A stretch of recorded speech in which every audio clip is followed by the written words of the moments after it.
ബാറൂക്കിന്റെ പുസ്തകത്തിൽ നിന്ന്. ഇസ്രായേലേ, ജീവന്റെ കൽപ്പനകൾ ശ്രവിക്കുക, വിവേകപ്രാപ്തിക്കായി ശ്രദ്ധാപൂർവം അവ ശ്രവിക്കുക. ഇസ്രായേലേ, നീ ശത്രു രാജ്യത്തെത്തുന്നതിന് എന്താണ് കാരണം? നീ വിദേശത്ത് വാർദ്ധക്യം പ്രാപിച്ചിരിക്കുന്നു, മരിച്ചവനെ പോലെ നീ അശുദ്ധനായിരിക്കുന്നു. പാതാളവാസിയോടുകൂടെ അത്രേ നീ എണ്ണപ്പെട്ടിരിക്കുന്നത്. ജ്ഞാനത്തിന്റെ ഉറവയെ നീ പരിത്യജിച്ചു. ദൈവത്തിന്റെ മാർഗങ്ങളിൽ വ്യാപരിച്ചിരുന്നുവെങ്കിൽ നിശ്ചയമായും നീ നിത്യസമാധാനത്തിൽ വസിക്കുമായിരുന്നു. ദീർഘായുസ്സും യഥാർത്ഥ ജീവനും നേത്രങ്ങളുടെ പ്രകാശവും സമാധാനവും എവിടെയാണെന്ന് മനസ്സിലാക്കുന്നതിന് വിവേകവും ശക്തിയും ബുദ്ധിയും എവിടെയാണെന്ന് ഗ്രഹിക്കുക. വിജ്ഞാനത്തിന്റെ നികേതനം ആര് കണ്ടുപിടിച്ചിട്ടുണ്ട്? അവളുടെ നിധി ആര് കണ്ടെത്തിയിട്ടുണ്ട്? സർവജ്ഞൻ അതറിയുന്നു. നിത്യത്വത്തിൽ ഭൂമി സജ്ജമാക്കുകയും അതിനെ നാൽക്കാലികളെ കൊണ്ട് നിറക്കുകയും ചെയ്തവൻ സ്വബുദ്ധി കൊണ്ട് അത് കണ്ടുപിടിക്കുന്നു. അവിടുന്ന് പ്രകാശമയക്കുന്നു, അത് പോകുന്നു. അവിടുന്ന് അതിനെ തിരികെ വിളിച്ചാൽ വിറയലോടുകൂടെ അതനുസരിക്കുന്നു. നക്ഷത്രങ്ങൾ യഥായാമങ്ങളിൽ പ്രകാശം തരികയും ആഹ്ലാദിക്കുകയും ചെയ്യുന്നു. അവിടുന്ന് അവയെ വിളിച്ചു, ഇതാ ഞങ്ങൾ എന്നവ മറുപടി പറഞ്ഞു. തങ്ങളുടെ സൃഷ്ടാവിന് സാനന്ദം അവ പ്രകാശം നൽകി.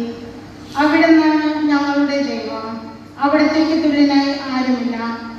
അവിടുന്ന് ജ്ഞാനത്തിന്റെ സകല മാർഗങ്ങളും കണ്ടുപിടിച്ച് തന്റെ ദാസനായ യാക്കോബിനും വത്സരനായ ഇസ്രായേലിനും നൽകി.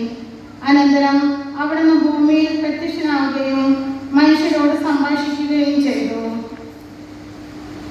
ഇത് ദൈവകൽപ്പനകളുടെ പുസ്തകവും നിത്യനിയമവുമാണ്. ഇതനുസരിക്കുന്നവരെല്ലാം ജീവിക്കും, അനുസരിക്കാത്തവർ മരിക്കും. യാക്കോബേ, പിന്തിരിഞ്ഞ് ഇത് കരസ്ഥമാക്കുക, ഇതിന്റെ പ്രകാശം വീശുന്ന വഴിയിലൂടെ നടക്കുക. നിന്റെ ബഹുമാനം അന്യനോ നിന്റെ മഹത്വം അന്യജാതിക്കോ നൽകരുത്. ഇസ്രായേലിലെ നാം ഭാഗ്യവാന്മാരാകുന്നു, എന്തെന്നാൽ ദൈവത്തിന് ഇഷ്ടപ്പെട്ടവ നമുക്ക് വെളിപ്പെടുത്തപ്പെട്ടിരിക്കുന്നു. കർത്താവിന്റെ വചനം. കർത്താവേ, അങ്ങയുടെ തിരുവായ്മൊഴികൾ നിത്യജീവന്റെ വാക്കുകളാണ്. കർത്താവേ, അങ്ങയുടെ തിരുവായ്മൊഴികൾ നിത്യജീവന്റെ വാക്കുകളാണ്. കർത്താവിന്റെ നിയമം പരിപൂർണമാണ്, അത് ജീവനെ ശക്തിപ്പെടുത്തുന്നു. കർത്താവിന്റെ ആജ്ഞകൾ അഭേദ്യങ്ങളാണ്, അവ അജ്ഞരെ വിജ്ഞരാക്കുന്നു.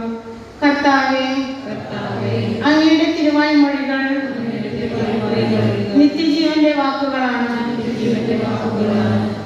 കർത്താവിന്റെ ആജ്ഞകൾ ശരിയായവയാണ്, അവ ഹൃദയത്തിന് ആഹ്ലാദം നൽകുന്നു.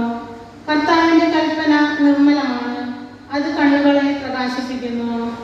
കർത്താവേ, അങ്ങയുടെ തിരുവായ്മൊഴികൾ നിത്യജീവന്റെ വാക്കുകളാണ്.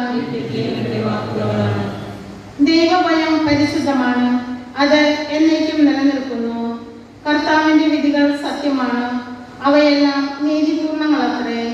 കർത്താവേ, അങ്ങയുടെ തിരുവായ്മൊഴികൾ നിത്യജീവന്റെ വാക്കുകളാണ്. അവ പൊന്നിലും തങ്കക്കൂമ്പാരത്തിലും അപലഷണീയമാണ്, തേനിലും തേൻകട്ടയിലും മാതിരി